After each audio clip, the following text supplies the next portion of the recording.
नमस्कार, मैं डॉक्टर पूनम जायसवाल। आज हम ब्रायोफाइटा के 14वें भाग में स्फैग्नम के स्पोरोफाइट और अल्टरनेशन ऑफ जनरेशन के बारे में पढ़ेंगे। सबसे पहले देखते हैं स्पोरोफाइट क्या होता है। जो फर्टिलाइजेशन के बाद जाइगोट बनता है दैट इज डिप्लॉयड, वो डिप्लॉयड होता है और that is the first cell of the sporophytic generation. Sporophytic generation जो है वहीं से स्टार्ट हो जाती है। आपने पिछले लेक्चर में देखा था कि आर्कियोनियल ब्रांच के ऊपर यूजुअली 3 आर्कियोनियम प्रेजेंट थी। फर्टिलाइजेशन किसी में भी हो सकता है एंड यूजुअली ओनली वन जो आर्किगोनियम होती है दैट डेवलप्स एम्ब्रियो। उसके अंदर ही एम्ब्रियो डेवलप होता है। और यहाँ पर आप चित्र में देख सकते हैं ये कभी पहले फर्टिलाइजेशन से पहले आर्किगोनियल ब्रांच थी जहाँ आर्किगोनियम प्रेजेंट थी और वहाँ पर ये this is the capsule sporophytic generation का ये स्पोरोफाइट डेवलप हुआ है आर्किगोनियम के अंदर। अभी जो स्पोरोफाइट है कैसे डेवलप होती है, उसके स्टेजेस क्या होते हैं। जो जाइगोट होता है वो इनलार्ज हो जाता है, बड़ा हो जाता है और इतना बड़ा हो जाता है कि जो उसकी कैविटी होती है उसको फिल करता है, पूरा पेंटा की कैविटी को पूरा भर देता है। इसमें एक सेल वॉल बन जाती है, उसके बाद इसका डिवीजन स्टार्ट हो जाता है। सबसे पहला जो डिवीजन होता है डेट ट्रांसवर्स डिवीजन होता है, जिसकी वजह से एक ईपी बेसल सेल जो बाहर की तरफ होती है और नीचे की तरफ हाइपोबेसल सेल बनती है। इसको आप यहाँ पर चित्र में देख सकते हैं। ये है चित्र ए। ये यहाँ पर जहाँ आर्किगोनियम के अंदर यहाँ ऊस्पोर यानी कि जाइगोट फर्टिलाइजेशन के बाद यहाँ पर प्रेजेंट है। उसके बाद इसमें डिवीजन है, तो सबसे पहले ऊपर की तरफ एक ट्रांसफर डिवीजन होता है, तो ये ईपी बेसल सेल और नीचे की तरफ हाइपोबेसल सेल बनती है। आगे की डिवीजन क्या होता है, जो दोनों सेल बने हैं ईपी बेसल और हाइपोबेसल, दोनों में ट्रांसफर डिवीजन होते हैं बार बार और जिसकी वजह से 6 से 7 सेल की एक फिलामेंट बन जाती है। आप यहाँ चित्र सी में देख सकते हैं, दिस इज फिलामेंट। डी में भी यही स्थिति दिखाई देगी, ये फिलामेंट डॉलम में जाती है क्योंकि रिपीटेड डिवीजन हो रहा है बार बार ट्रांसवर्स डिवीजन। अब क्या होता है, जो lower half of the filament, जो फिलामेंट का नीचे का हिस्सा है उसमें इरेगुलर डिवीजन होते हैं, वो कई प्लेन्स में डिवीजन होते हैं, जिससे कि वो एक पैरेन्काइमा की बल्बस फूट बनाता है।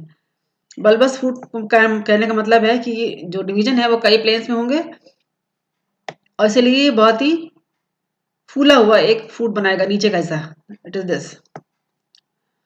और इसका कार्य क्या है, the foot acts as haustorium, haustorium का काम करता है और जो गेमेटोफिटिक प्लांट है वहां से जो डेवलपिंग स्पोरोफाइट है उसके लिए न्यूट्रिशन एब्जॉर्ब करता है। और जो आगे के डिविजन है वो मैं आपको आगे की स्लाइड में बताती हूँ। दिस इज हॉस्टोरियम जो फूड का हिस्सा बनाएगा।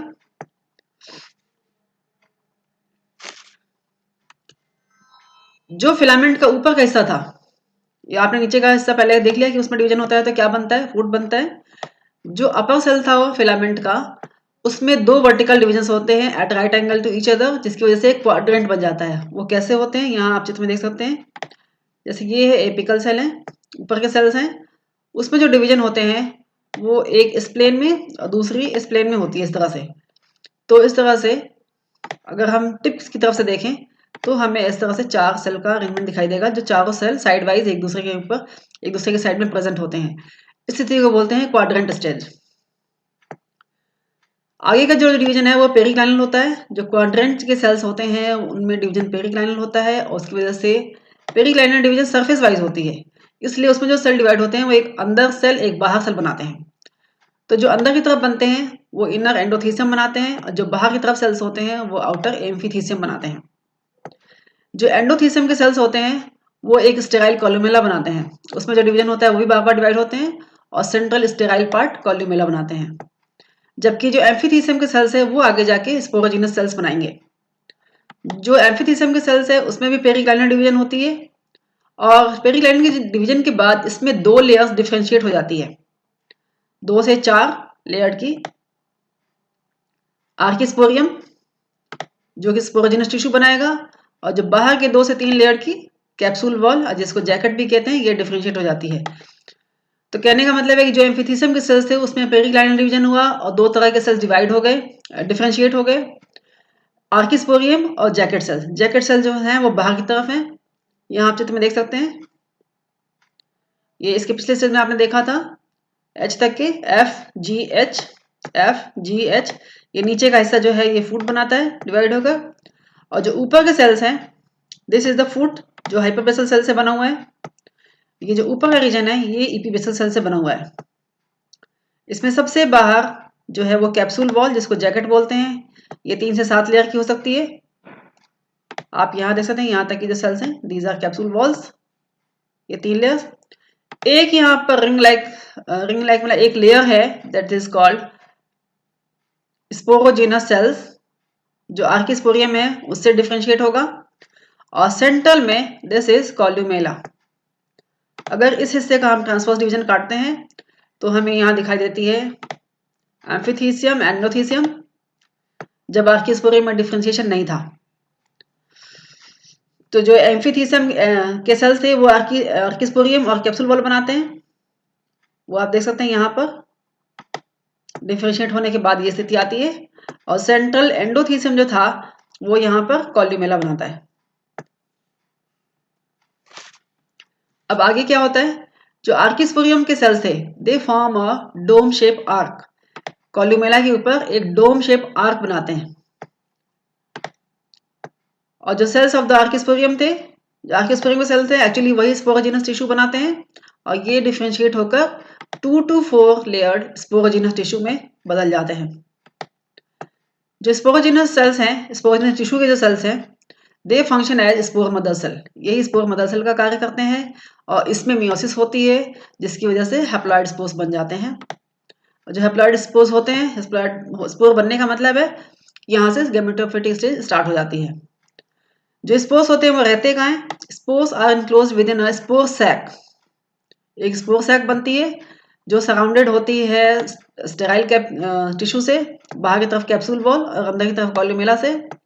इसको आप यहाँ चित्र में देख सकते हैं। दिस इज एंडोथीसियम, मतलब ये वो हिस्सा है जो कॉल्यूमेला बना रहा है, सेंट्रल रीजन। दिस इज जो बाहर का सेल था, बाहर की लेयर थी, दैट इज एम्फिथीसियम, ये 2 में डिफ्रेंशिएट हुई। बाहर की तरफ जैकेट जो 3 से 7 लेयर मोटी है यहाँ पर। और यहाँ पर आप देख सकते हैं दिस इज आर्किस्पोरियम, जो थोड़ी सी डेंस कलर्ड जो लेयर प्रेजेंट है सेल की, दैट इज आर्किस्पोरियम। ये 2 से 4 लेयर मोटी हो सकती है और ये हाइपोबेसल सेल से डेवलप हुआ फूट। अब जो मेच्योर स्पोरोफाइट है वो देखने में कैसा दिखता है। जो मेच्योर स्पोरोफाइट होता है उसके 3 हिस्से होते हैं। पहला बल्बस फूट, सबसे नीचे का होता है जो कि गैमेटोफाइट से लगा हुआ होता है। सबसे ऊपर की तरफ स्फेरिकल ब्लैक और डार्क ब्राउन कैप्सूल, वो आपने पहले चित्र में देखा था फर्स्ट स्लाइड में। उसके बीच का जो हिस्सा है दैट इज नेक, वो बहुत इनकॉन्स्पिकुअस सीटा को रिप्रेजेंट करता है। इनकॉन्स्पिकुअस का मतलब है वो पहचाना नहीं सकता, बहुत ही अंडर डेवलप्ड एक सीटा होती है, जिसलिए इसको लेबल नहीं कर सकता, बहुत ही कम होती है, बहुत छोटी होती है। जो पूरा स्पोरोफाइट का स्ट्रक्चर होता है दैट इज कवर्ड बाय कैलिप्टा। कैलिप्टा एक कवरिंग लेयर है, उससे ये ढकी हुई होती है, वो आपको एलएस में दिखाएंगे। यहाँ पर नीचे की तरफ जो बहुत सारे पेरिकिटियल लीव्स होते हैं जो कि स्पोरोफाइट को नीचे की तरफ कवर करते हैं। इस तरह से जो मुख्य भाग होता है फूट एंड कैप्सूल, यही इसका मुख्य भाग होता है, लेकिन बीच में एक वेरी शॉर्ट नैरो नेक लाइक कंस्ट्रक्शन प्रेजेंट होता है और यही रिप्रेजेंट करता है अंडर डेवलप्ड या सप्रेस्ड सीटा को। यहाँ पर आप देख सकते हैं दिस इज एंथ्रेडियल ब्रांच, यहाँ कोने की तरफ होती है आर्किगोनियल ब्रांच, और दिस इज स्पोरोफाइट। ऊपर का जो हिस्सा है ये दैट इज कैप्सूल, ये हिस्सा जो होता है that is stalk like, this is called pseudopodium. इसका क्या रोल है मैं अभी आपको बताती हूँ। जो स्पोरोगोनियम होता है ये इलेवेटेड होता है, जो वेजिटेटिव टिश्यू है जो मेन एक्सिस से उससे बाहर निकला हुआ होता है। वो क्यों होता है, on a short cylindrical leaf like stock, एक लीफलेस सिलिंड्रिकल स्टॉक के ऊपर ये बाहर निकला होता है, आर्किगोनियल बांध से बाहर निकलता है, जिसको हम स्यूडोपोडियम कहते हैं। वो जो पीछे के स्लाइड में आपने देखी लंबी स्टॉक प्रेजेंट थी, दैट इज कॉल्ड स्यूडोपोडियम।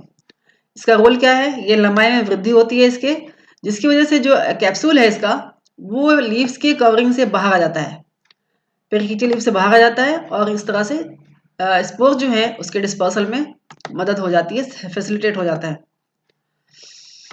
जो स्यूडोपोडियम है वो तो स्टॉक है नीचे की तरफ जो गैमेटोफाइट से लगा हुआ स्टॉक होता है, और जो बेसल पार्ट ऑफ कैलिप्टा है ये दोनों मिलकर नीचे की तरफ स्यूडोपोडियम और ऊपर से जो आने वाला कैलिप्टा है, they form a sac like structure, जो कि फूट को जो स्पोरोफाइट का जो फूट वाला हिस्सा है उसको सराउंड करते हैं, बाउंड करते हैं, और उस स्ट्रक्चर को कहते हैं वेजिनुला। यहाँ आप चित्र में दिखाई दे रहा होगा, समझ जाएंगे इसको आप देख के। This is pseudopodium, this is stalk like pseudopodium and calyptra ये कवरिंग लेयर है जो स्पोरोफाइट को यानी कि स्पोरोगोनियम को सराउंड करती है चारों तरफ से। तो नीचे से सूडोपोडियम और ऊपर से कैलिप्ट्रा, इन दोनों की जो टिश्यू है वो यहाँ पर फूट को सराउंड करती है, फूट को घेरती है। ये दिस इज फूट, ये हिस्सा है फूट का, इसको घेरे रखती है और इसलिए इस स्ट्रक्चर को बोलते हैं vaginula. It is the sac like, एक थैली की तरह संरचना होती है। यहाँ आप देख सकते हैं ये खाली जगह दिखाई दे रही है, तो ये थैली की जगह जैसी संरचना है। कैलिप्ट्रा ऊपर की तरफ से और सूडोपोडियम नीचे की तरफ से मिलकर एक सैक लाइक संरचना बनाते हैं जिसको वेजिन्यूला कहते हैं। और ये क्या होता है actually, it is the lowest part of the calyptra that covers the foot. Vaginula actually है क्या, लोएस्ट पार्ट ऑफ कैलिप्ट्रा है जो कि फूट को कवर करता है। यहाँ आप विस्तार से देख सकते हैं कैप्सूल का जब हम एलएस काटते हैं तो उसमें क्या क्या दिखाई देते हैं। एक आउटर जैकेट लेयर दिखाई देती है, मिडिल स्पोर सैक दिखाई देती है, बीच में स्पोर सैक प्रेजेंट होता है जिसमें स्पोर्स भरे होते हैं। और ये जो स्पोर सैक होती हैं एक डोम शेप्ड कॉलुमेला के ऊपर ओवर आर्क किए हुए रहती हैं। जो कैप्सूल वॉल होती है वो सेवरल लेयर थिक होती है और उसमें रूडिमेंट्री या नॉन फंक्शनल स्टोमेटा भी प्रेजेंट होते हैं, क्योंकि मैच्योर होने के बाद ही इनका कलर चेंज होता है। पहले ये ग्रीन कलर के होते हैं। एक सर्कुलर बाइकॉन्वेक्स डिस्क के जैसी डिस्क जैसी मतलब प्लेट जैसी संरचना पाई जाती है जो लिड का कार्य करती है, ढक्कन का कार्य करती है, और इसको ओपर्कुलम कहते हैं। और ये जैकेट के टिप पर प्रेजेंट होती है। स्पोरोफाइट का जो जैकेट है स्पोरोगोनियम का, उसके टॉप पोजीशन पे होती है। अब जो ओपर्कुलम है वो रेस्ट ऑफ द जैकेट से एक एन्युलस जैसी संरचना होती है जिसको हम एन्युलस कहते हैं, उससे घिरी हुई होती है, सराउंडेड होती है। वो एन्युलस जो होता है एक्चुअली ग्रूव मीन्स होता है, गड्ढा होता है जो इस अगर हम सरफेस में देखें तो इसके चारों तरफ यूं सराउंडेड होता है। यहाँ की जो सेल्स होती हैं वो बहुत ही थिन वॉल्ड होती हैं, मतलब बहुत ही वीक होती हैं, और यहीं से जो स्पोरोफाइट होता है वो ढक्कन अलग हो जाता है जिससे कि स्पोर्स डिस्पर्स हो सके। देख सकते हैं आप, दिस इज कैलिप्ट्रा, और जो मैंने रेड कलर की मार्क की दैट इज एन्युलस, जो वीकेस्ट सेल्स हैं। और ये ऊपर ढक्कन के जैसी जो प्रेजेंट है थोड़ी मोटी सेल की दैट इज ओपर्कुलम। ये हिस्सा जो है ये बैग के जैसा दैट इज स्पोर सैक, जिसके अंदर स्पोर्स भरे हुए हैं। दिस इज स्पोर सैक जिसके अंदर ये डॉट डॉट स्पोर्स भरे हुए हैं। This is spores. और ये central sterile cell that is columella. बाहर की तरफ जैकेट सेल्स, जैकेट का जो सबसे बाहर का सेल है that is epidermis. This is bulbous foot, ये नीचे की तरफ सूडोपोडियम स्टॉक लाइक संरचना। एंड दिस इज कैलिप्ट्रा जो है नीचे की तरफ आती है, और सूडोपोडियम का जो ऊपर का हिस्सा है ये दोनों मिलकर बनाते हैं vaginula. It is sac like structure जो कि फूट को सराउंड करती है। एंड ये जो लीफ लाइक संरचना प्रेजेंट होती है नीचे की तरफ at the base that is perichaetial leaves. अगर इसको हम बाहर से देखें तो इस तरह से स्पोरोफाइट जो होता है स्पोरोगोनियम पेरिकिटियल लीव से घिरा हुआ होता है। And this is stock pseudopodium and this is actual sporogonium. अब डेhiscence कैसे होता है, ये स्पोर्स का डिस्पर्सल कैसे होता है। जो कैप्सूल होते हैं वो एक सनी डेज धूप वाली जगह में, जब धूप तेज होती है तब वो फटते हैं, तब वो बर्स्ट होते हैं बाय एन एक्सप्लोसिव मैकेनिज्म। जो कैप्सूल वॉल है और कॉलुमेला है, यानी कैप्सूल वॉल बाहर की तरफ है, कॉलुमेला अंदर की तरफ, ये दोनों ड्राई हो जाती हैं। उससे क्या होता है, in the formation of a large air sac below spore sac के नीचे एक बड़ी सी एयर सैक बन जाती है। वो आप यहाँ पर देख सकते हैं। दिस इज ए, चित्र ए में क्या होता है, ये सिंपल मेच्योर स्पोरोफाइट दिखाई गई, कैप्सूल दिखाई गई है। यहाँ पर ओपर्कुलम प्रेजेंट है, this is spore sac and epidermal layers. यहाँ पर सेंटर में कॉलुमेला प्रेजेंट है। चित्र बी में आप देख सकते हैं यहाँ पर ये इलोंगेट होने लगी है। जो ऊपर के स्पोरोजिनस टिश्यू वाली सेल है, कैप्सूल वाली सेल है, वो इलोंगेट हो जाती है, और इस तरह से कॉलुमेला के बीच में, कॉलुमेला और स्पोरोजिनस टिश्यू के बीच में, यहाँ पर देखिए चित्र सी में एक एयर स्पेस बन जाती है। समझ लीजिए एक बबल की जैसी इस एयर स्पेस बन जाती है। जो स्फेरिकल कैप्सूल होता है वो धीरे धीरे लंबा लगता है, सिलिंड्रिकल हो जाता है, और इस वजह से एक प्रेशर बनती है, 4 से 6 एटमॉस्फेरिक प्रेशर वाली प्रेशर बनती है, जो कि जिसकी वजह से ये बहुत ही तेजी से जो ओपर्कुलम है वो बर्स्ट हो जाता है, और ये बस्ट कहाँ से होता है? एनुलस की सेल्स बहुत ही पतली थी, थिन वॉल वाली थी, वहां से वो बस्ट हो जाता है और ओपर्कुलम छिटक के दूर हो जाता है। This is operculum. आप देखिए बिल्कुल तश्तर की तरह उड़ गया, यहाँ से टिप से अलग हो गया, और जो स्पोर्स है वो बाहर आते हुए दिखाई दे रहे हैं यहाँ पर। जो स्पोर्स होते हैं इस तरह से बहुत प्रेशर से छिटकते हैं और करीब 20 सेंटीमीटर दूर तक चले जाते हैं एयर में। और ये जो मैकेनिज्म है इसका, इसको एयर गन मैकेनिज्म भी कहते हैं। Air gun mechanism of spore dispersal कहते हैं। स्पोर्स की संरचना कैसी होती है? जो स्पोर्स होते हैं वो ट्रायंगुलर होते हैं या फिर स्पेरिकल भी हो सकते हैं और 2 लेयर्ड वॉल से घिरे हुए होते हैं। जब तक वो कैप्सूल के अंदर होता है spores, initially the spores are arranged in tetrahedral tetrads. Spore tetrads में पैक होते हैं। एक टेट्राहेड्रल में 4 स्पोर्स पैक्ड रहते हैं। यहाँ आप चित्र में देख सकते हैं, दिस इज स्पोर टेट्राड्स। और जब स्पोर्स अलग अलग होने लगते हैं तो ये 3 सामने की तरफ दिखाई देते हैं और एक इसके पीछे दिखाई देगा। स्पोर्स के सरफेस पे डिस्टिंक्ट ट्राई रेडिएट रिज दिखाई देती है, वो आप इस चित्र में देख सकते हैं, दिस इज रिज। और ये वो जगह है जहां से स्पोर जर्मिनेट होगा, एग्जाइन बर्स्ट होगी। Wall of the spore is differentiated into outer and ornamented exine. बाहर की जो वॉल होती है स्पोर की वो ऑर्नामेंटेड होती है और एग्जाइन कहते हैं उसको। जो इनर वॉल होती है वो स्मूथ होती है, पतली होती है, उसको इंटाइन कहते हैं। स्पोर जो होते हैं कुछ मंथ तक वायबल रह सकते हैं, जीवित रहते हैं अगर।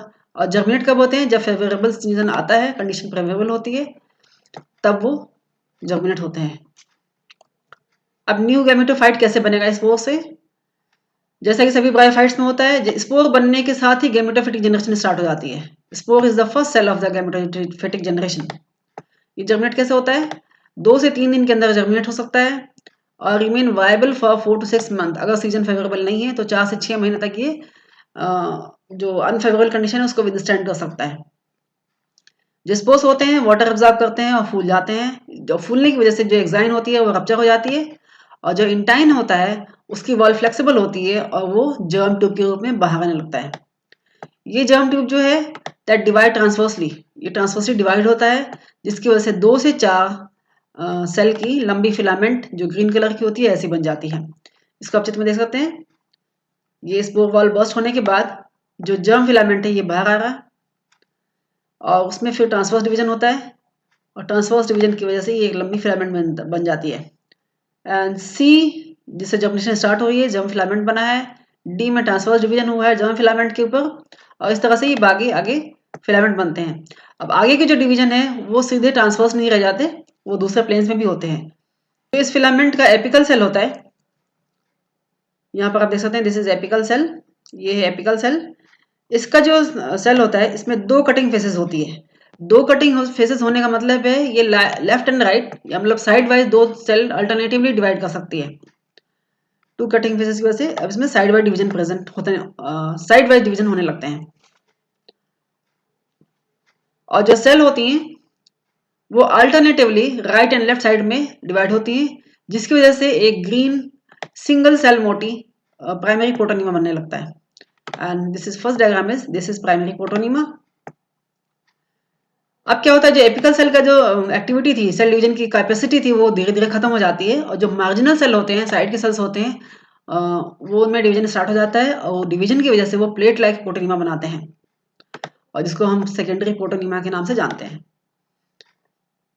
इस सेकेंडरी प्रोटोनिमा में बहुत सारे राइजोइड्स एंड लीफ बड्स होते हैं। ये क्या होते हैं? जो कुछ सेल्स ऐसे होते हैं जो आगे जाके राइजोइड्स बनाएंगे, आगे जाके लीव्स बनाती हैं, इनको हम राइजोइड्स बड्स या लीफ बड्स बोलते हैं। These buds gradually develop into leafy gametophores और यही बर्ड जो होती हैं वो आगे डेवलप होके जो राइजोइड बर्ड्स हैं राइजोइड बनाती हैं, जो लीफ बर्ड्स हैं वो लीफ बनाती हैं। आप ये देख सकते हैं, दिस इज सेकेंडरी प्रोटोनिमा जो कि प्लेट लाइक स्ट्रक्चर है, फैली हुई है और यहाँ के जो यहाँ उभार जितने हैं वो सारे राइजोइड बर्ड्स नीचे की तरफ राइजोइड बर्ड्स बनाते हैं, जिससे राइजोइड बनेगी और ऊपर की तरफ लीफ बर्ड्स बनाते हैं जो आगे लीफ बनाएंगे। एंड दिस इज डेवलपिंग गैमेटोफोर जो कि आगे जाके गैमेटोफिटिक प्लांट बनाएगा। अब देखते हैं लाइफ साइकिल डिटेल। अभी तक जो कुछ भी आप पढ़ा उसका एक समरी टाइप का है, ये लाइफ साइकिल में कैसे होती है। जो सबसे पहले this is vegetative plant, gametophytic plant, this is gametophytic plant. उसमें बनेगा आर्किगोनियल ब्रांच पे आर्किगोनिया, एंथेरियल ब्रांच पे एंथेरिडिया। उसके अंदर आर्किगोनियम के अंदर बनेंगे एग और एंथेरिडियम के अंदर बनेंगे स्पर्म। यहाँ से है फर्टिलाइजेशन फर्टिलाइजेशन के बाद जहां पर आर्किगोनियम प्रेजेंट थी वहां पर बनेगा जाइगोट।